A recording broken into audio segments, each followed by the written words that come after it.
आणि संपूर्ण जगामध्ये संघाची निर्मिती केली. बाबासाहेबांचा दृष्टिकोन आहे, बाबासाहेबांची काही दृष्टी आहे. संपूर्ण जगामध्ये निरंत बौद्ध महासंघाचे अनेक सेंटर स्थापन करून त्यांनी खूप मोलाचं असं कार्य केलं. ते असे निरंत बौद्ध संघाचे संस्थापक मुरगेन संघ रक्षित यांचा फोटो या ठिकाणी ठेवलेला आहे. कधी कधी प्रश्न पडतो कधी कधी आपल्याला, तेव्हा हा प्रेम कोण आहे, हा फोटो कोणाचा आहे? निरंत बौद्ध महासंघाचे संस्थापक आहे, जे जागतिक संघ आहे त्याची त्यांनी निर्मिती केली. आणि असे असंख्य आमच्यासारखे धर्मचारी धर्ममित्र या मार्गाने चालणारे लोक त्यांनी घडवले. त्यांना देखील मी वंदन करतो. त्याचप्रमाणे त्या ठिकाणी आदरणीय धर्मचारी धर्मबल खूप अशी जबाबदारी त्यांनी घेतलेली आहे या वर्गाची. सतत त्या ठिकाणी ते पुढे असतात. त्यांनी आमच्या वर्गाचं जे प्रास्ताविक केलेलं आहे आणि छोटीशी ओळख देखील माझी या ठिकाणी केलेली आहे. त्याचप्रमाणे आमचे बंधू आणि भगिनी आणि तसेच आपण उपस्थित काही चेहरे आपल्या शिबिरात आहेत, जे शिबिरामध्ये गेल्या वर्षी दिवाळी शिबिरामध्ये आनंद वाटतोय तुम्हाला बघून. त्या ठिकाणी गेल्या वेळेस देखील तुम्ही आला होता, फोटो पाहिले, खूप छान वाटलं आणि उपस्थित जे काही चेहरे देखील मला त्या ठिकाणी दिसत आहेत, ते देखील उपस्थित सर्वजण सर्वांचं मी आजच्या स्वागत करतो आणि पुन्हा सर्वांना जय हिंद. खरंच आजच्या वर्गामध्ये विशेष आनंद होत आहे मला. पुन्हा बऱ्याच दिवसानंतर या वर्गामध्ये मला जी काही बोलण्याची संधी उपलब्ध झाली त्याबद्दल खरंच मी आपल्या केंद्र आहे त्याचं मी आभार मानतो. आणि आजचं जे अंग आहे त्याच्याविषयी बोलत असताना सुरुवात मी असं करेल की भगवान बुद्धांनी आपल्याला भगवान बुद्धांनी जे काय आपल्याला धर्म दिला आहे तो का दिला नाही का, या प्रश्नाकडे आपल्याला सर्वप्रथम यावं लागेल. भगवान बुद्धांनी आपल्याला धर्म का दिला किंवा बाबासाहेबांनी आपल्याला धर्म का दिला, तर ह्या प्रश्नाकडे आपल्याला यावं लागेल. आणि तो प्रश्नाचं जे उत्तर आहे ते आपल्या सर्वांना माहीत आहे की भगवान बुद्धांनी जे धर्म दिला प्रश्न दिला आहे दुःख मुक्तीसाठी. त्यांनी जे काय 4 आर्य सत्य सांगितले आहे. जगामध्ये दुःख आहे, दुःखाला कारण आहे,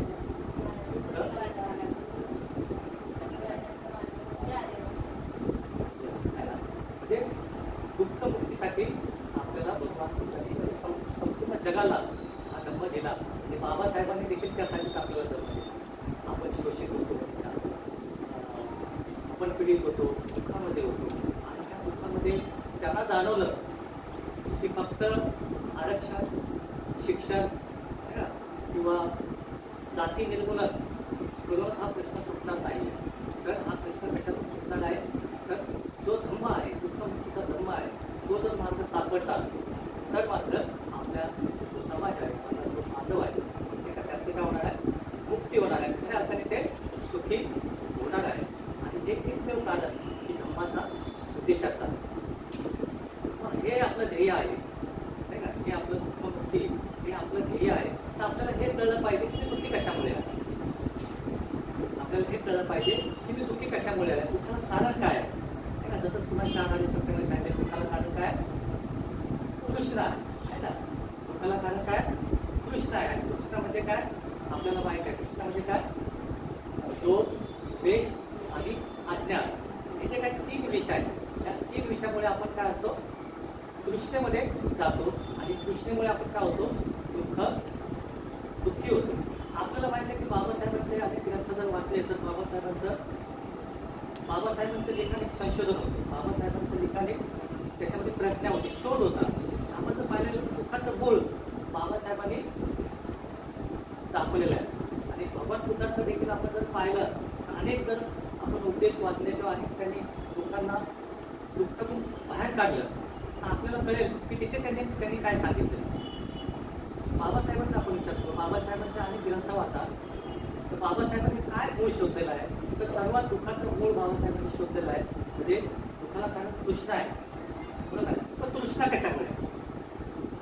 तृष्णा कशामुळे आहे? तर बाबासाहेब काय सांगतात, बुद्ध काय सांगतात, तृष्णा ही अज्ञानामुळे.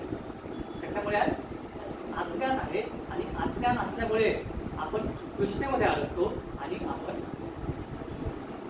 दुःखी होतो. जोपर्यंत आपल्याला ही गोष्ट समजत नाही तोपर्यंत मात्र हे जे चक्र आहे, दुःखाचं चक्र काय आहे, फिरत राहतं आणि आपण सतत त्या दुःखामध्ये अडकत असतो. तर त्याच्यामुळे आपल्याला हे कळलं पाहिजे, माझ्या तृष्णेला मूळ जे कारण आहे माझी अविद्या. आणि मग आपण पाहायला गेलं तर प्रयत्न कोणतं महासंघामध्ये खास करून त्यांनी ती जी शिकवण आहे या प्रयत्न कोणतं महासंघामध्ये शिकवलेली आहे, त्याला त्यांनी भवचक्र जे आहे नाही का, आपलं भवचक्र, आपलं दुःखाचं चक्र, मी कशामुळे दुःखी आहे.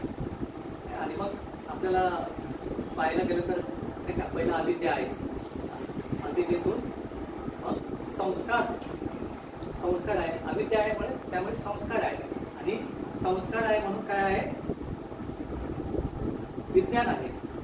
आणि विज्ञान आहे म्हणून नामरूप आहे, नामरूप आहे म्हणून षडायतन आहे, षडायतन आहे म्हणून स्पर्श आहे, स्पर्श म्हणून वेदना आहे, आणि वेदना आहे म्हणून तृष्णा.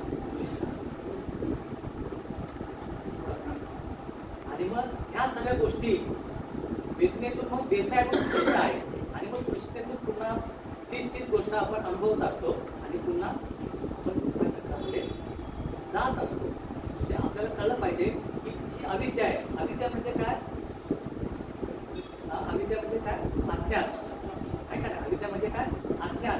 कशाचं अज्ञान, तर सत्याचं अज्ञान. जे सत्य आहे त्याचं अज्ञान, किंवा कशामुळे आपण दुःखी आहोत त्याचं अज्ञान आहे का, प्रज्ञेचं अज्ञान. हे जे अज्ञान आहे ते आपल्याला या दुःखचक्रामध्ये फिरवतं, आणि त्या अज्ञानामधून आपल्यावरती जे काही संस्कार होतात ते सर्व अविद्येतून घडतात. म्हणजे आपण एक तर जेव्हा जन्म घेतो आपण, तेव्हा जन्मताच आपल्यामध्ये काही संस्कार असतात. जन्माला आपण आल्यावरती नाही, आपण जेव्हा जन्मतो बाळ, त्याचा विशिष्ट प्रकारचा एक स्वभाव असतो. प्रत्येकाचा आपण घरात भावंड जरी असलो तरी 5ही भावंड वेगवेगळी असतात. एकाच आई वडिलांची पोर असतात, पण ती सर्व वेगळे असतात, कारण जन्मताच ते काही संस्कार घेऊन आलेले असतात. आणि त्याच्यानंतर आई वडील, शाळा, समाज त्याच्यावरती काय करतात, ते संस्कार त्याच्यावरती घडले जातात. तर जे संस्कार होतात ते कसले असतात, अविद्येचे संस्कार असतात. मग अविद्येतून जे संस्कार होतात अशा प्रकारे काय होतं, त्याचं जे चित्त आहे, त्याचं जे विज्ञान आहे, तशा प्रकारे ते अविद्येचं त्याचं काय असतं, विज्ञान असतं. आणि म्हणजे ते विज्ञान आहे, त्याला मन म्हटलं नाही का, त्याला चित्त म्हटलं, त्याला त्याच्यामध्ये असलेलं. पण तशाच प्रकारे त्याची काही जडणघडण आहे, त्याला नामरूप म्हटलेलं. मन आणि शरीर त्याची जडणघडण पण कशी होते, तशीच होते. अविद्येसारखे त्याचे संस्कार असतात, अविद्येसारखंच त्याचं मन बनतं, अविद्येसारखं त्याचे संस्कार असतात, त्याचं मन बनतं, आणि तशाच प्रकारे त्याची जडणघडण होते. आणि ती जडणघडण तशी झाल्यामुळे नाही का, जसं लवचिक असतो किंवा लोखंड असतं, कुठे आकाशी होतं, लवचिकाला चिकटतं ना, ऐका नाही. तशाच प्रकारे आपली जशी जडणघडण असेल, जसे संस्कार असतील आपल्या मनावरती, आपण काय करणार, तसेच त्या ठिकाणी चिकटणार. म्हणजे जशा प्रकारचे स्पर्श होणार आपल्या मनाला, चित्ताला, जसं लवचिक बघता का, जे आपले हे असते, जे माणसामध्ये ज्या काही संस्कार असतात, ज्याची जडणघडण असते, तशा प्रकारे तो काय होतो, घडत जातो. तशा प्रकारचे त्याला स्पर्श झाले तर तो त्याच्यामध्ये त्याचं जे मन आहे ते काय करतं, त्याला रिस्पॉन्स देतं. आणि मग रिस्पॉन्स दिला का तशा प्रकारच्या वेदना म्हणजे काय, आपल्याला जर समजा डोळ्याने एखादी सुंदर गोष्टी पाहिली तर आपल्याला काही ना काही होत वाटतं नाही त्याच्याविषयी. आपलं पण काय होतं, त्या ठिकाणी त्या वेदना होते, चांगली किंवा वाईट. चांगली असेल तर आपण काय करतो, त्याला रिस्पॉन्स देतो, आणि रिस्पॉन्स दिल्यानंतर दुसरा रिस्पॉन्स देऊन थांबत नाही. एखादी सुंदर गोष्टी असेल, एखादं सुंदर फुल असेल, आपल्याला छान वाटलं, आपण काय करतो, ते तोडतो. म्हणजे काय झाली, आपली कृती केली आपण, म्हणजे आपण दृष्टीपोटी ती कृती केली. आणि मग तीच गोष्ट काय होते, आपल्याला हवी अशी वाटते, आणि त्याच गोष्टी भोवती आपलं संपूर्ण आयुष्य आपण जगत असतो. म्हणजे अशा प्रकारे ही जी अविद्या आहे ती अविद्या आपल्याला दुःखामध्ये सोडत असते, दुःखामध्ये घेऊन जात असते. जोपर्यंत आपल्याला हे कळत नाही, जोपर्यंत आपल्याला हे कळत नाही तोपर्यंत भगवान बुद्धांनी जो सांगितलेला मार्ग आहे, भगवान बुद्ध काय म्हणतात, दुःख आहे, दुःखाला कारण आहे ते म्हणजे कृष्णा, दुःख निवारण्याचा मार्ग आहे. हे तीन गोष्टी जर जोपर्यंत आपल्याला समजत नाही तोपर्यंत आपला प्रवास सुरू होणार नाही. कशाचा प्रवास? आपल्याला स्वतःला बदलण्याचा, आपल्याला स्वतःला परिवर्तन करण्याचा. आपण डॉक्टरकडे जातो, आपल्याला कळलं पाहिजे मी आजारी आहे म्हणून. मी आजारी आहे म्हणून कळलं तरच आपण डॉक्टरकडे जाणार. आपलं योग्य निदान झालं तरच आपण औषधं घेणार. आपल्याला निदान झालं पाहिजे आपल्या दुःखाचं. जोपर्यंत ते होत नाही तोपर्यंत आपण ह्या मार्गावर चालू शकत नाही. आणि तो मार्ग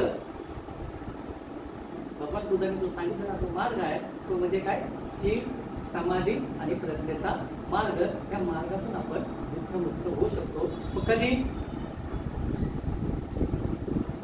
पण ते पुस्तकामध्ये म्हणतात आपली जी अज्ञानाची जी खिडकी आहे ना ती उघडली पाहिजे. अज्ञानाची जी खिडकी आहे ना उघडली पाहिजे. किंचित का होणार उघडली पाहिजे. थोडासा जरी अंधकारामध्ये खूप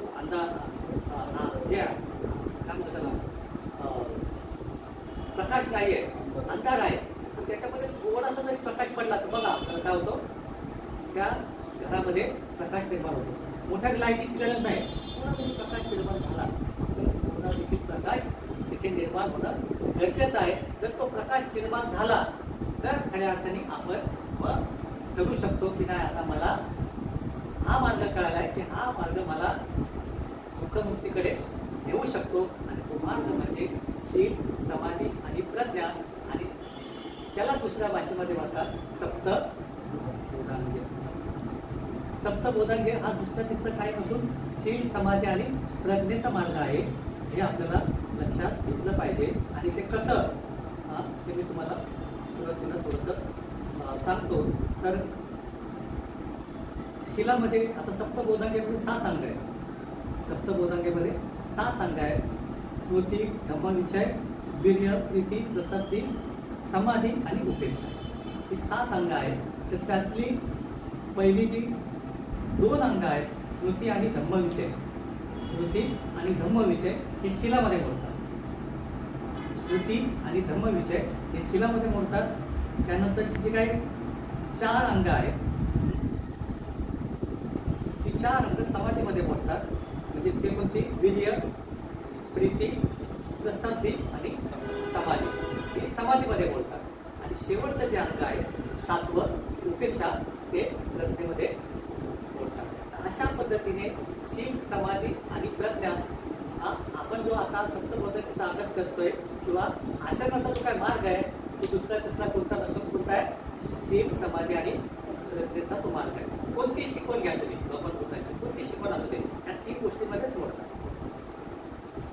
तर आपल्याला बदलायचं असेल तर आपल्याला काय करावं लागेल? शीलाचं आचरण करावं लागेल. आपल्याला परिवर्तन करायचं असेल तर आपल्याला समाधीचं आचरण करावं लागेल. आपल्याला बदलायचं असेल तर आपल्याला प्रज्ञेचं आचरण करावं लागेल. एक प्रकारे हा एक विकास असा टप्पा आहे. म्हणजे शिलातून समाधीची प्राप्ती होते आणि समाधीतून प्रज्ञा, ज्याला अंतर्दृष्टी म्हणतात, त्याची प्राप्ती होते. आणि आज जे आपण पाहणार आहोत ते म्हणजे समाधी पाहणार. आता मी जसं मगाशी सांगितल्याप्रमाणे हा जो मार्ग आहे, जर आपल्याला आपल्या जीवनाचं भावचक्र कळालं, आपल्याला वाटलं की नाही मला बाहेर पडायचं आहे, मला बाहेर पडायचं आहे, तर बाहेर पडायचं आहे तो मार्ग आपल्याला सापडला तर ते आपण काय करतो? त्या मार्गावरती चालतो. हा जो मार्ग आहे आज आपण पाहणार आहोत, सप्तबोधांगे जो पाहणार आहोत, हा प्रॅक्टिसचा भाग, हा चर्चेचा भाग नाही आहे, तो आचरणाचा भाग आहे. जेव्हा आपल्याला कळतं, मी मगाशी सांगितल्याप्रमाणे की आता मला कृष्णेमध्ये अडकायचं नाही, जेव्हा आपल्याला वेदना होते, कसली अकुशल वेदना झाली, आपल्याला डोळ्याने झालेला, आपल्या जे काही इंद्रियाने झाली, आपल्याला वेदना झाली की अरे मला आता ही वेदना झालेली आहे, पण मला आता ती जी वेदना आहे ठीक आहे, आपल्याला जसं मी मगाशी सांगितलं सुगंध आहे, नाकाने सुगंध येणारच बरोबर. आपण डोळ्याने एखादी गोष्ट पाहतो तर ते आपल्याला आकर्षित करणारच, पण पुढची गोष्ट कोणाच्या हातात आहे? आपल्या हातात आहे. हे जेव्हा आपल्याला कळतं तेव्हा आपण काय करतो, त्या आचरणाची सुरुवात करतो. आणि मग ते आचरण म्हणजे काय? पहिले आहे स्मृती.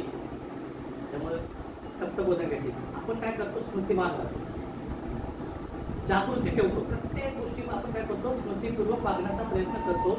आणि स्मृतीपूर्वक वागल्यामुळे आपल्याला काय कळतं? आता नजर हटी तो दुर्घटना घटी. तर आपण काय करतो? स्मृतीची नजर हटवत अजिबात नाही. स्मृती बेस आहे प्रत्येक गोष्टीचा. आणि म्हणून पहिलं जे अंतर जर आपण पाहायला गेलं तर स्मृतीचं आपण आचरण करतो. आणि स्मृतीचं आचरण केल्यानंतर स्मृतीचं आचरण कायेने, वाचेने, मनाने, म्हणजे प्रत्येक अंगाने आपण स्मृतीचं आचरण करतो. आपण जर आता प्रवचन ऐकलं असेल तर त्याचं रेकॉर्डिंग आपण ऐकलं तर आपल्याला ते लक्षात येईल. आणि मग त्या स्मृतीतून आपण जर पाहायला गेलं तर स्मृतीतून काय होतं? मग आपल्यामध्ये विधी आहे ना, धम्मविचय आहे ना. स्मृतीतून जेव्हा आपण स्मृती करतो असं म्हणतात स्मृती हा प्रकाश आहे. काय? स्मृती हा प्रकाश आहे. जसं वॉचमॅन आपण आपल्या सोसायटीमध्ये ठेवतो, नुसतं चोरांना जरी कळलं बाबा वॉचमॅन आहे तरी तो थोडंसं काय करतात? दबकतात चोरी करायला. म्हणजे तशाच प्रकारच्या आपल्यामध्ये स्मृती असेल तर अकुशल कर्म काय होतं? अकुशल विचार काय होतात? घाबरतात. आणि मग तिथे स्मृती प्रकाश देते. आणि त्या प्रकाशामध्ये काय करतं? आपण आपल्या चित्ताला पाहतो, हे चुकीचं आहे, हे अयोग्य आहे, हे वाईट आहे, हे चांगलं नाही, त्याचे दुष्परिणाम असे होणार. आपण विचार करायला लागतो. आणि आपण तसा विचार करणं म्हणजे धम्मविचय करणं आहे, म्हणजे फोन करणं आहे, आपल्या मनोवस्थांची तपासणी करणं आहे. आणि ती तपासणी केल्यानंतर मग आपल्याला काय होतं? आपलं जे ज्याला आपण म्हणतो ना, जेव्हा धान्य निवडतो, आपण तांदूळ निवडतो, तेव्हा आपण काय करतो? खडे बाजूला काढतो आणि जे योग्य आहे तांदूळ ते त्या ठिकाणी ठेवतो. म्हणजे ज्याला आपण म्हणतो जे ऊर्जावान गोष्ट आहे, चांगली गोष्ट आहे, ते आपण काय करतो? आपल्याकडे ठेवतो. आणि ती ऊर्जा म्हणजे वीर्य आहे का? चांगली गोष्ट आपल्याकडे ठेवतो आणि तेव्हा आपल्यामध्ये शक्ती निर्माण होते. चांगल्या गोष्टीसाठी आपण काय करतो? ज्याला वीर्य म्हटलेलं आहे, जे पुढचं जे अंग आहे, वीर्य, शक्ती, आपण चांगल्या गोष्टीसाठी ती आपण आचरण आणतो. आणि प्रत्येक ठिकाणी स्मृतीपूर्वक आपण नुसतं वागत नाही, तर आपल्या मनाला काय करतो? आपण परिवर्तित करत असतो. त्याला शक्ती लागते. आणि त्या शक्तीचा उगम आपल्याला धम्मविचयानंतर होतो. आणि ते म्हणजे काय? वीर्य होय. आणि वीर्यानंतर पुढचा अंग काय? प्रीती. मग जेव्हा आपण तशा प्रकारचं आचरण करतो आपल्याला काय करतो? त्याचा लाभ होतो. आपल्याला लाभ होतो ना जेव्हा आपण आचरण करतो. जर आपण खऱ्या अर्थाने जर धम्माची प्रॅक्टिस करणारे असो, आपण म्हणत असू की मी एवढ्या वर्षाचा बौद्ध आहे, बाबासाहेबांनी एवढे वर्ष मला धर्मांतरित झालेलं आहे, किंवा मी धम्ममित्र आहे, किंवा धम्माच्या मार्गावरती आहे, तर त्याचं काहीतरी दिसलं पाहिजे ना, आपल्याला काहीतरी अनुभव आला पाहिजे ना. जेव्हा असं म्हणतात, जेव्हा आपण या गोष्टीचं आचरण करायला लागतो तेव्हा आपल्याला अनुभव येतो, प्रीतीचा अनुभव येतो. प्रीती म्हणजे काय? आपण आनंदी होतो, आपण आनंदित होतो. तर धम्म कसा आहे? आनंद देणार आहे. धम्म कसा आहे? आपल्याला सुख देणार आहे. आणि तो अनुभव आपण प्रीतीमध्ये घेतो. म्हणजे प्रीती आपल्यामध्ये निर्माण होते. आणि प्रीतीनंतर प्रशक्ती निर्माण होते. म्हणजे आपला आनंद हा फक्त शारीरिक राहत नाही, आपला आनंद फक्त शारीरिक राहत नाही, तर आपलं मन आणि आपलं शरीर पूर्णपणे काय होतं? आनंदित होतं आणि शांत होतं त्या आनंदाने. त्याला प्रशक्ती म्हटले. प्रशक्ती अशा प्रकारची अवस्था आहे की जेव्हा आपण धम्माचं आचरण करतो तेव्हा त्याचा आपण अनुभव घेतो. म्हणजे नुसतं शरीराने नाही तर मनाने देखील अनुभव घेतो. आणि आपलं मन आनंदित होतं. आणि ते त्याचा आनंद आपण आपल्याकडे निर्माण होतो. आणि मग त्याच्यातून प्रशक्तीनंतर जे काय पुढचं अंग विकसित होतं. आणि ते म्हणजे काय? समाधी. म्हणजे समाधी विकसित व्हायला प्रशक्तीपर्यंत आपल्याला यावं लागतं. ती प्रॅक्टिस आपल्याला करावी लागते. जेव्हा आपलं मन आणि शरीर पूर्णपणे आनंदित असतं, शांत होतं, प्रशब्द होतं तिथे. आणि तिथून समाधीचा होतो. आणि मग समाधी म्हणजे काय? तर समाधी म्हणजे चित्ताची कुशल मनोअवस्था किंवा चित्ताची कुशल एकाग्रता.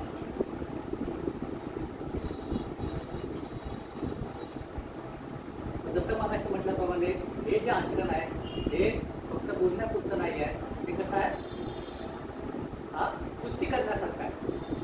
मग आता ही जी समाधी आहे तर आपण पाहू शकतो की जसं मी म्हणालो की चित्ताची एकाग्रता, कुशल चित्ताची एकाग्रता.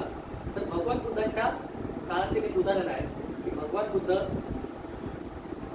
खूप असे नाही का चालतात, आपण त्यावरचा प्रवास चालण्याचा प्रवास असतो आणि भगवान बुद्ध चालत असताना एके ठिकाणी त्यांना तहान लागलेली असते आणि तहान लागल्यानंतर ते थांबतात आणि सगळे भिक्षुगणांना ते सगळे थांबतात आणि ते काय म्हणतात, मी ते झाडाखाली विश्रांती घेतात आणि आनंदाला सांगतात की मला तहान लागली, तू पाणी घेऊन ये. आणि आनंद काय करतात, जवळच्या ठिकाणी ते पाणी घेण्यासाठी जातात आणि त्या दरम्यान भगवान बुद्ध काय करतात, ध्यानाच्या अवस्थेमध्ये बसतात शांतपणे. पण आनंद त्या ठिकाणी येतात आणि ते पाहतात भगवान बुद्ध तर आनंद काय पाणी आणलेलं नसतं, तर भगवान बुद्ध काय पाणी नाही आणलं. तर ते काय म्हणतात, भगवान आत्ताच्या ठिकाणावरून आपल्या ह्या रस्त्याने 500 बैलगाड्या गेल्या आणि त्याच्यामुळे काय झालं, ते जे काय पाणी आहे नदीतलं पाणी ते काय झालं, गढूळ झालं आणि त्याच्यामुळे मला पाणी आणता आलं नाही. मला तर काय माहीतच नाही, एवढ्या बैलगाड्या गेला पण मला काय कळलंच नाही. आता कसं कळलं नाही, एवढ्या बैलगाड्या गेला तरी तुम्हाला काय कळलं नाही. म्हणजेच काय, ती जी अवस्था आहे ती म्हणजे काय, चित्ताची एकाग्रतेची अवस्था. चित्त आपलं एवढं एकाग्र असतं की तुम्ही कोणत्याच गोष्टीमुळे काय होतात, डिस्टर्ब होत नाही, विचलित होत नाही. अशा प्रकारे आपण एकाग्र असतो. दुसरं आपण बाबासाहेबांचं उदाहरण घेऊ. बाबासाहेबांचं एक उदाहरण घेऊ तर बाबासाहेब जेव्हा आपण पाहतो की भगवान बुद्ध आणि त्यांचा धम्म जेव्हा ते लिहित असतात, जवळजवळ त्या शेवटच्या प्रकरणापर्यंत, ते शेवटच्या क्षणापर्यंत ते आलेले असतात. तर ते ग्रंथ लिहित असतात, रात्रीची वेळ असते आणि रात्रभर त्यांचं ते चालू असतं, खूप वाजलेलं असतं आणि त्या ठिकाणी नानकच्या नृत्य असतात त्यांची सेवा करायला. तर ते काय बाबासाहेब काय म्हणतात त्यांना की तू जा म्हणून, नाही का, मला वेळ लागेल, तू जा घरी, तू आराम कर आणि सकाळी पुन्हा ये. आणि ते जातात आणि पुन्हा सकाळी येतात. पुन्हा सकाळी आल्यानंतर बाबासाहेबांचं ते चालू आहे लिखाण, लिहितात आणि त्याची चावल लागते बाबासाहेबांना. बाबासाहेब त्यांना प्रश्न विचारतात, आणि तू अजून लिहिला नाहीस, अजून इथेच आहेस. ते म्हणतात, बाबासाहेब मी रात्री घरी गेलो, आराम केला आणि पुन्हा आलेलो आहे. ठीक आहे, ही एकाग्रतेची अवस्था, कुशल चित्ताच्या एकाग्रतेची अवस्था आहे आणि ती म्हणजे समाधी. अशा प्रकारे आपल्याला समाधीला पाहू शकतो. समाधी म्हणजे कोणतंही काम आहे त्याच्यामध्ये मन लावून करणं.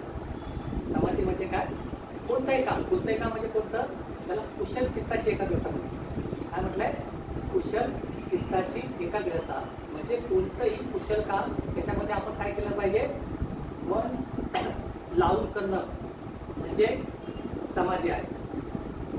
जर आपण बौद्ध धर्माचं आपल्याला आचरण करायचं असेल, ज्याला आपण शरणगमन म्हणतो, ते जर करायचं असेल, असं म्हणतात ते शरणगमन देखील मन लावून करणं म्हणजे ते काय, समाधीची अवस्था आहे.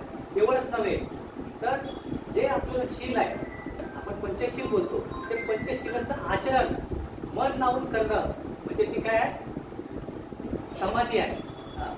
एवढंच नव्हे तर असं म्हणतात, किती गोंधळाची परिस्थिती असू द्या, ट्रेनमध्ये प्रवास करताना असू द्या, नाही आपल्याला वाटतं काय बाबा, नाही मला शांतच पाहिजे, चांगलंच वातावरण पाहिजे, तरच मी धर्माचं आचरण करेल. तर तसं नाही आहे. कसली प्रतिकूल परिस्थिती असू द्या, त्याच्यामध्ये आपलं मन स्थिर ठेवणं, एकाग्र ठेवणं, ही म्हणजे समाधीची अवस्था आहे. आपल्याला माहित आहे समाधी म्हणजे काय, आपलं ध्येय काय आहे, आपलं ध्येय दुःख, मग सांगितलं दुःखमुक्ती हे आपलं ध्येय आहे. म्हणजे दुःख म्हणजे काय, तर बुद्धत्व हे आपलं ध्येय आहे. बुद्धासारखं म्हणणं हे आपलं ध्येय आहे. त्या ध्येयाशी आपण एकनिष्ठ राहणं, त्या ध्येयाशिवाय आपल्याला कोणतीच गोष्ट आपली काय म्हणतो त्याला, प्रथम स्थान त्याला आपलं असलं पाहिजे. जे आपलं ध्येय आहे त्याच्यानंतर सर्व सेकंडरी 2, 3, 4, 5 काय जे असेल आकडे ते त्याच्यानंतर, फर्स्ट क्रमांक ते काय, आपलं ध्येय जे आपल्याला दुःखमुक्ती बुद्धत्व ते आपलं ध्येय पाहिजे. त्या ध्येयाशी एकनिष्ठ त्याला प्रथम प्राधान्य देणं म्हणजे काय, समाधीची अवस्था आहे. बाबासाहेबांचं पुन्हा आपण उदाहरण घेऊ. जेव्हा बाबासाहेब लंडनमध्ये शिकत होते तेव्हा आपण पाहिलं की बाबासाहेबांनी फक्त केवळ आणि केवळ फक्त अभ्यास केला. कोणत्याच प्रलोभनाला ते बळी पडले नाही का. बाबासाहेब एवढे उच्च शिक्षित होते. कोणत्याही नाही का आपण पाहतो की आताची आपण पिढी पाहिली किंवा लोक पाहतो की अनेक प्रलोभनामध्ये किंवा चुकीच्या गोष्टीमध्ये अडकतात. बाबासाहेब म्हणतात मी साध्या सुपारीच्या खंडाला देखील स्पर्श केला नाही तर दारू तर लांबच राहिली. किंवा बाबासाहेबांनी तिथे अनेक चुकीच्या गोष्टी देखील करता आल्या असतात, त्यांना कोणी अडवलं नसतं तिथे नाही का. पण कोणत्याच गोष्टीमध्ये ते अडकले नाहीत. तर त्याच्यासमोर एकच ध्येय होतं. ते ध्येय कोणतं होतं, शिक्षण. आणि पण ते शिक्षणापाठी काय होतं की माझ्या समाजाचा उद्धार मला शिकायचंय. आणि कशासाठी शिकायचंय, माझ्या समाजाच्या उद्धारासाठी. हे आपल्या ध्येयाशी एकनिष्ठ राहणं म्हणजे काय, समाधी. तर अशा प्रकारे ही जी समाधी आहे ती म्हणजे समाधी कुशल चित्ताची एकाग्रता आहे. तर अशा पद्धतीने समाधी पाहत असताना पुन्हा आपण असं पाहिलं पाहिजे, जसा दिवा जो असतो, दिवा वाऱ्याविना काय असतं, दिवा शांतपणे जळतो. वारा नसेल तर दिवा कसा शांतपणे जळतो. तशा प्रकारे आपलं जे मन आहे अशांततेपासून एकाग्र करणं म्हणजे समाधी आहे. आणि मग हे जे समाधीचे काही गोदांगी आहे ते म्हणजे नाही का, समाधी तसं पाहिलं गेलं तर समाधी एकाग्रतेला पण बोलतात, समाधी ध्यानाला देखील बोलतात आणि समाधी अंतर्दृष्टीला देखील बोलतात. समाधी म्हणजे ध्यान, समाधी म्हणजे एकाग्रता आणि समाधी म्हणजे अंतर्दृष्टी, ज्याला प्रज्ञा बोलतात. म्हणजे समाधी लौकिक पण आहे. लौकिक म्हणजे काय, कसं पाहू शकतो आपण, लौकिक आणि लोकोत्तर. म्हणजे समाधी ही दोन भागामध्ये आहे. एक तर लौकिक म्हणजे काय, खालच्या स्तरावरची समाधी, आणि लोकोत्तर म्हणजे काय, पुढे गेलेली समाधी, जी म्हणजे बोधिसत्व असतात आहे का. बुद्धत्वाच्या अवस्थेची जी समाधी आहे ती लोकोत्तर आहे. आणि आपली जी समाधी आहे ती लौकिक समाधी, खालच्या स्तराची समाधी. तर अशा पद्धतीने दोन प्रकारच्या समाधी आहे. तर समाधी म्हणजे इथे समाधी म्हणजे नुसतं ध्यान करणं समाधी आहेच नाही का.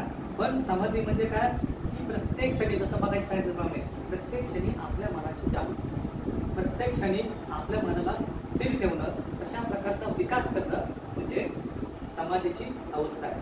समाधी म्हणजे आपल्या मनाला शुद्ध, समाधीच्या आचरणामुळे, समाधीचं जर आपण आचरण केलं, समाधीचं आता ते कसं आचरण करायचं ते आपलं थोडंसं पुढे, जर आपण समाधीचं आचरण केलं तर आपलं जे मन आहे ते शुद्ध होतं, आपला आवेश कमी होतो. आवेश म्हणजे काय होतं, आवेश म्हणजे काय, राग नाही का, रागाने बोलणं, आवेशाने बोलणं. आपला आवेश जे बोलणं जे आपल्या आवेशाने असेल, क्रोधाने असेल, द्वेषाने असेल, ते काय होतं, आपलं कमी होतं. आणि आपल्यामध्ये निर्णय क्षमता येते. आपल्याला स्पष्टपणे आपल्याला निर्णय घेता येतात, कारण आपण कसा असतो, एकाग्र असतो, स्थिर असतो, अविचल नसतो. त्यामुळे आपल्यामध्ये निर्णय क्षमता असते. आणि आपलं जे मन आहे समाधीच्या आचरणामुळे प्रगल्भ बनतं. आपलं मन समाधीच्या आचरणामुळे प्रगल्भ बनतं. आता ही जी समाधी आहे, समाधीचं जे आचरण आहे ते आपल्या जीवनात कसं करायचं, आताच्या या धावपळीच्या जीवनात आपण कसं करू शकतो. तर पहिली गोष्ट म्हणजे समाधीचं आचरण जर आपल्याला करायचं असेल तर ध्यान सराव आहेतच नाही का. आपण जसं एकदा आनापानसतीचं ध्यान आणि मैत्री भावनेचं ध्यान, त्यातून समाधीचा काय होतो, विकास होतो. तर त्याकडे आपल्या या वर्गामध्ये ते आपण शिकतच असतो, त्या गोष्टीकडे मी येणारच आहे. पण त्यासाठी आपल्याला काही प्रॅक्टिसेस करणं गरजेचं आहे. तर पहिली गोष्ट प्रॅक्टिस करत असताना काय आहे की आपल्या ह्या धावपळीच्या जीवनामध्ये, त्या तणावाच्या जीवनामध्ये, गडबडीच्या जीवनामध्ये आपण काय केलं पाहिजे, आपण सराव केला पाहिजे. आपल्याला बिजी किंवा व्यस्त ठेवणारी गोष्ट आहे, कारण सतत आपण अडकून राहतो त्याच्यामध्ये. ती कोणती गोष्ट आहे, मोबाईल आहे ना. जर आपल्याला एकाग्रतेचं आचरण करायचं असेल, आपल्याला मनाला स्थिरतेचं आचरण करायचं असेल, तर आपण ठरवलं पाहिजे की एक दिवस, जसा माणूस उपवास करतो ना, आहे ना, ते एक दिवस आपण मोबाईलच्या उपवासाचं आचरण करायचं आहे ना. आठवड्यातून एक दिवस मोबाईलचा उपवास. किंवा मी मोबाईलचा आज 1 तासासाठी 2 तासासाठी मी मोबाईल बघणार नाही. कारण मोबाईल फार भरकट होता आपल्याला, अनेक विषय काय खूप कुठे जातो, फक्त एक मेसेज आपण बघायला घेतो. काय होतं, आपण एक मेसेज गेलेला आहे ठेवून दे, 2 तास जातात, एक मेसेज आपल्याला कुठे त्या भवचक्रामध्ये घेऊन जातो आहे ना आपल्याला. तर आपल्याला समाधीचं आचरण करायचं असेल तर पहिली प्रॅक्टिस करावं लागेल, आपल्याला मोबाईलचा उपवास करावा लागेल. महिन्यातून एकदा बघा, तुम्ही सराव करून ती गोष्ट आपल्याला करावं लागेल. दुसरी गोष्ट आपण केली पाहिजे, समाधीचं जर आचरण करायचं असेल ते एका वेळी एकच काम करायचं. एक ना धड 12 चिंता न करता आपण एक काम करत असतो तर त्याच्यातच आपण मन लावून काम करतो आणि त्याच्यातून आपल्याला समाधी आपली विकसित होऊ शकते. दुसरी गोष्ट, सतत जसं आपल्याला अनापानसती याचं ध्यान आपल्याला शिकवलं जातं वर्गामध्ये, तर श्वासावरचं ध्यान आपल्याला आपण शिबिरामध्ये देखील शिकलेलं आहे. तर आपण काय केलं पाहिजे, कमीत कमी म्हणतो, कमीत कमी रोज 10 मिनिटं आपल्या श्वासाकडे पाहिलं पाहिजे. कमीत कमी 10 मिनिटं आपल्या श्वासाकडे पाहण्याचं आपण आचरण केलं पाहिजे. जे आपल्याला या ठिकाणी ध्यान शिकवलं जातं ते कमीत कमी आपण 10 मिनिटं तरी आपण केलं पाहिजे आणि त्यानंतर वाढवू पण शकतो. हे झालं नुसतं बसून करण्याचं. त्याच्या व्यतिरिक्त जसं आपण स्मृती पाहिली, आपण काय केलं पाहिजे, आपल्या प्रत्येक क्षणामध्ये आपण श्वासाच्या संपर्कात राहिलो. खाताना, चालताना, आपल्या ऑफिसमध्ये दुसऱ्याशी बोलताना, नाही का, आपण असं पाहिलं पाहिजे, मी श्वास घेतो आणि सोडतोय हे करत असताना मी जेवत आहे. मी श्वास घेतो आणि सोडतोय ते करत मी इतरांशी बोलतोय, नाही का. अशा प्रकारचा सराव करून आपण काय केलं पाहिजे, श्वासाच्या संपर्कात आलं पाहिजे. कारण श्वास हा एकाग्रता निर्माण करतो, श्वास हा स्मृती निर्माण करतो आणि त्या स्मृतीतून आपण काय करतो, समाधीच्या अवस्थेमध्ये जात असतो. तर हा आपण आपल्या दैनंदिन जीवनामध्ये आपण सराव केला पाहिजे. दुसरी गोष्ट, आपण सराव केला पाहिजे, आपण शांत बसण्याचा पण सवय ठेवली पाहिजे. आपण शांत बसतच नाही. बघा तुम्ही, शांत बसताच येत नाही आपल्याला, अजिबात नाही बसता येत. आपल्याला सतत बिझी राहायला आवडतं. आपल्याला जेवढं काम असेल ना तेवढं चांगलं वाटतं. खाली असेल तर आपण विचलित होतं आपलं मन. बघा, काय काम नसतं आणि मला काही कामच नाही, मग आपण फार काय काम नाही, मग असुरक्षित वाटतं, टेन्शन येतं, नाना तऱ्हेचे आपल्याला विचार येतात. आपण एक सवय लावली पाहिजे आपल्या डे टू डे लाईफमध्ये. 5 मिनिटं तरी मी शांत बसेल. अनेक कामं आहेत, खूप आपण व्यस्त आहोत, 5 मिनिटं शांत बस. किंवा आता आपण ऑफिसमध्ये आहोत, खूप कामाचा लोड आला आहे, दुसरं काम घ्यायचं आहे, तर आपल्याला कोण शिक्षा करणार नाही, थोडं थांबा, बघा स्वतःकडे, स्वतःच्या मनोवस्थेकडे बघा, माझं काय चाललंय, मी थकलेली नाही, काय मनोवस्था नाही, थोडंसं रिलॅक्स व्हा. 5 मिनिटं आपण शांत बसा. आपण सवय लावली पाहिजे, दिवसातून आपण शांत राहायला पाहिजे. शांत बसण्याची आपण सवय लावली पाहिजे आणि ते शांत बसताना आपण काय केलं पाहिजे, आपल्या मनाचा वेध घेतला. माझं मन कसं आहे, माझं मन आनंदी आहे का, माझं मन दुःखी आहे का, माझं मन चंचल आहे का, माझं मन विखुरलेलं आहे का, पहा त्या मनात. आपण जसं मग अशी म्हणालो ना, ती स्मृती काय करते आपल्याला, जसं मी सांगितलं, स्मृती हा प्रकाश आहे, स्मृती हा पहारेकरी आहे. तो लगेच आपल्या स्मृती आली तर ते गोष्टी निघून जातात आणि आपलं पण एकाग्र होतं, समाधीची अवस्था त्या ठिकाणी निर्माण होते. हा आपण सराव केला पाहिजे. आणि मग ही समाधीची अवस्था जेव्हा आपण आचरण करतो, त्या समाधीच्या अवस्थेमध्ये आचरण करताना आपण काय केलं पाहिजे, आपल्यामध्ये विधायक मनाची अवस्था निर्माण केली पाहिजे. जे आता मैत्री भावना ध्यान शिकवलं आपल्याला, काय मैत्री भावना ध्यान शिकवलं, आपल्याविषयी आपल्या चांगल्या फिलिंग्स असल्या पाहिजे. आपल्याविषयी आपल्या चांगल्या गोष्टी, कधी कधी काय होतं, आपल्याला आपल्या चांगल्या गोष्टी समजतच नाही. आपल्याला नाही का, आपण सुंदर आहोत, आपण छान आहोत, आपले गुण चांगले आहेत, नाही का, आपण कितीतरी लोकांना मदत केली, का आपण स्वतःविषयी आपल्याला गुणगान पण गाता आलं पाहिजे. आपण स्वतःला चांगलं म्हटलं पाहिजे आणि तशाच पद्धतीने आपण इतरांप्रती पण चांगल्या भावना निर्माण केल्या पाहिजे. जसा मी चांगला आहे तसा तो देखील चांगला आहे. तशाच प्रकारे सर्व जग कसं आहे, चांगलं आहे, सुंदर आहे. जगाचा प्रॉब्लेम नाही, प्रॉब्लेम कोणाचा आहे? कोणाचा आहे? आपण ज्या रंगाचा चष्मा घालतो त्या रंगाचं आपल्याला जग दिसतं. तर आपल्याला चष्मा कोणता घातला पाहिजे? स्वच्छ, आपलं मन शुद्ध केलं पाहिजे. मैत्रीचा प्रकाश, शुद्धतेचा प्रकाश असा चष्मा आपण घातला पाहिजे. तर हे विधायकता आपल्या मनामध्ये आपण जेव्हा निर्माण करू, म्हणजे जेव्हा मन आपलं एकाग्र असेल, नाही का, आनापानसाठीचं जे श्वासाचं सांगितलेलं आहे त्याची स्मृती आपण ठेवली, स्मृती करून जीवन जगलो, श्वासाकडे लक्ष ठेवलं आणि अशा प्रकारे विधायक मनोवस्था आपल्यामध्ये निर्माण केली. तर त्या ठिकाणी काय उपस्थित झाली? मग समाधी, कुशल चित्त त्या ठिकाणी आपल्यामध्ये निर्माण झाली. आणि अशा पद्धतीने जेव्हा आपण सराव करू तेव्हा समाधीचे काही लाभ आपल्याला निर्माण होतात. आणि ते लाभ म्हणजे काय? आपल्यामधला राग कमी होतो, आपल्यामधला द्वेष कमी होतो, आपल्यामध्ये चिंता, आपल्यामध्ये अस्थिरता, चंचलता कमी होते आणि आपलं जे मन आहे निर्विकार बनतं. आपल्या मनामध्ये विकार राहत नाही, आपल्या मनातले विकार कमी होतात. आणि नैसर्गिकपणे आपल्यामध्ये जेव्हा विकारच नसतात त्या ठिकाणी नैसर्गिकपणे कशाचा जन्म होतो? मैत्री आणि करुणेचा, बुद्ध गुणांचा त्या ठिकाणी काय होतो? जन्म होतो. आणि जेव्हा अशा प्रकारचं आपलं अस्तित्व असेल, अशा प्रकारचं आपलं अस्तित्व असेल, ते अस्तित्व कसं असेल? मग कसं असेल? समाधीचं अस्तित्व असेल, जागृतीचं अस्तित्व असेल. आणि मग हे अस्तित्व त्या अस्तित्वाची लोक दखल घेतात, त्या अस्तित्वाची लोक दखल घेतात. कामामध्ये देखील आपली दखल घेतात. ही व्यक्ती काहीतरी वेगळी आहे, ही काहीतरी जगापेक्षा वेगळी आहे, काही शांत असते, स्थिर असते, बोलताना पूर्णपणे जाणीवपूर्वक बोलते, कसंही इतर सारखे बोलत नाही, पूर्णपणे स्मृतिमान असते. आणि अशा प्रकारे हा समाधीचा लाभ असतो. तर मग आता आपल्याला समाधीचं आचरण करायचं आहे, समाधीची प्रॅक्टिस करायची. तर समाधीची प्रॅक्टिस कशी करायची?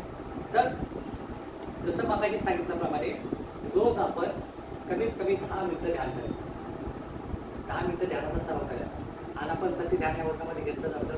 श्वासावरचं ध्यान आहे, छान पद्धतीने आपण श्वासाला पाहतो, तुम्ही काही रिपिटेशन करणार नाही. आपण काय करायचं? त्या ध्यानाचा रोज 10 मिनिटं आपण सराव करायचा, ज्याला माइंडफुलनेस, जागृतीचा सराव म्हणतो, तो आपण करायचा. आणि सतत आपण दुसरा सराव करायचा. मगाशी सांगितल्याप्रमाणे काम करताना आपण सतत माइंडफुलनेस राहायचं, पूर्ण जागृती आपण ठेवायची. स्वयंपाक जरी बनवत असलो तरी जागृती ठेवायची. आपण एखादी वस्तू, आपला साधा चमचा जरी आपण कुठे ठेवत असेल तर पूर्ण आपलं काय माइंडफुलनेस असलं पाहिजे, जागृतीपूर्वक ठेवायचं. हा सराव आपण आपल्या दैनंदिन जीवनामध्ये आपण करायचा. आणि जसं मग सांगितल्याप्रमाणे आठवड्यातून एकदा डिजिटल उपवास, डिजिटल उपवास आपण करायचा आहे. आणि दुसरा चौथा जो सराव करायचा आहे, आपण दुसरा सराव करायचा तो म्हणजे काय? शांत राहायचा सराव करायचा. शांत, आता रागवलं एखादी व्यक्ती तर त्याला आपण रागवलं पाहिजेच का?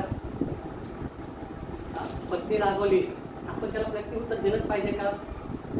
किंवा पती रागवलं तर लगेच त्याला आलेला कारण केलंच पाहिजे का? शांत राहण्याचा सराव करा. मग काय होतं? जेव्हा आपण शांत राहू त्या ठिकाणी समाधी निर्माण झाली. आणि जर शांत नाही राहिलं तर काय होणार? तिथे अभंग विभंग म्हणतात त्याला. काय होतात? ते सर्व जे शांत असतं ते काय होणार? ते भंग पावणार, म्हणजे समाधी काय होणार? उद्ध्वस्त होणार. त्या ठिकाणी काहीच नाही राहणार, स्मृती नाही राहणार, काहीच नाही राहणार. आणि आपण भवचक्र मग कशी सांगितलं नाही का, त्या भवचक्रामध्ये आपण फिरणार. म्हणून आपण शांत राहिलं पाहिजे. आणि मग शेवटी जाता आपण नाही का म्हणजे समारोप करूया. डोळे तर मिटायचेत आपल्याला, डोळे मिटून ध्यान करायचंच आहे.